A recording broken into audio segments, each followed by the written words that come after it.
One of the best ways to learn and get really good at the Filipino martial arts might be surprising and even insulting to current masters. My name is Paulo Rubio, and you're watching FMA Source.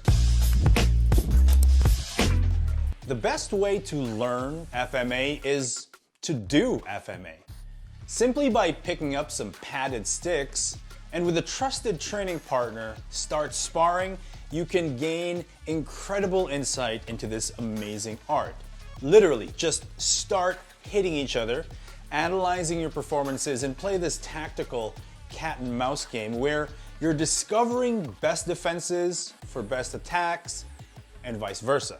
In an ideal situation, one of you will have some FMA experience, but it isn't necessary that one of you be a guru or tuhan or whatever. In fact, I could argue that by simply watching YouTube videos, being intelligently selective about online sources, and of course by diligently exploring with real speed, real energy, and mindful intention, you can get pretty far in FMA, especially in areas where they matter most: fighting ability. Now, this intrepid method of learning will have some drawbacks, most especially if your intention isn't focused on learning how to fight, but in learning the full system with all the cultural nuances and historical references in order to teach it authentically and commercially. Now, some might argue that nuances might be missed with this process, and a deeper understanding cannot possibly be gained without the guidance of a master.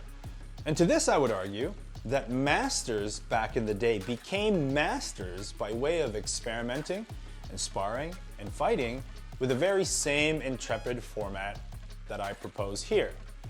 Now, before I continue, let me say that in a perfect world, you, as a student, would have access to an FMA instructor in person who manages his or her ego well, is willing to explore, willing to admit mistakes for analysis, and willing to spar. And by no means am I saying that one can get good at FMA just by watching videos alone. I'm saying that videos, coupled with a good training partner and a healthy, explorative attitude towards sparring, you can indeed outclass so many so-called experts when it comes to fighting and sparring, at least. Now, here's a clip from Guro Dan Inosanto about how Bruce Lee, one of the greatest, if not the greatest martial artist in the world, approached his FMA studies. Stick fighting, I showed it to him, and he learned his thumb single stick and double, and then we started to experiment with different things, and we sparred with it a lot. He didn't want to learn the basics. Okay, we just try to hit each other. That's his format, and let me see what you do from there. Then that's how we did a lot of things from there, and brilliant from that aspect. So like I said at the beginning of the video, that one of the best ways to learn FMA might be insulting to some current masters, but not all of them. In fact, many of the masters that I have spoken with believe, and sometimes secretly, in this trial by fire method, that sparring is our greatest teacher. Even Grandmaster Bobby Tabuada tells stories of his old days when he would secretly spar with his trusted training partner despite his own Grandmaster prohibiting the practice. So for me, as someone who loves Balintawak, this is a wink and a smile, right? And my personal interpretation is that Balintawak practitioners actually should be sparring. But then again, I don't want to infuse my beliefs onto anyone. This is just an opinion. Now, my final thought has to do with another potentially controversial thing, and that is the use of padded sticks as a tool to rapidly and safely improve FMA fighting ability. Now, first, let's address the criticism. Padded sticks don't have pain penalty. Well, this is not true. I've heard of countless accounts of broken bones and injuries from padded stick fighting. It really depends on the stick, and it depends on the practitioner. I've personally broken the small bones in my hand padded stick fighting. The second criticism makes a bit more sense, that some techniques cannot be accomplished by padded sticks. Leverage, disarms, for example, and that the flex of the padded stick can bust through defenses with this whipping action. Now this is valid, but for the most part they're negligible, considering that padded stick fighting, under the right format, works the most important elements of stick and sword engagement, and that is distance and proximity management, tactical maneuvering, precision, accuracy, and timing.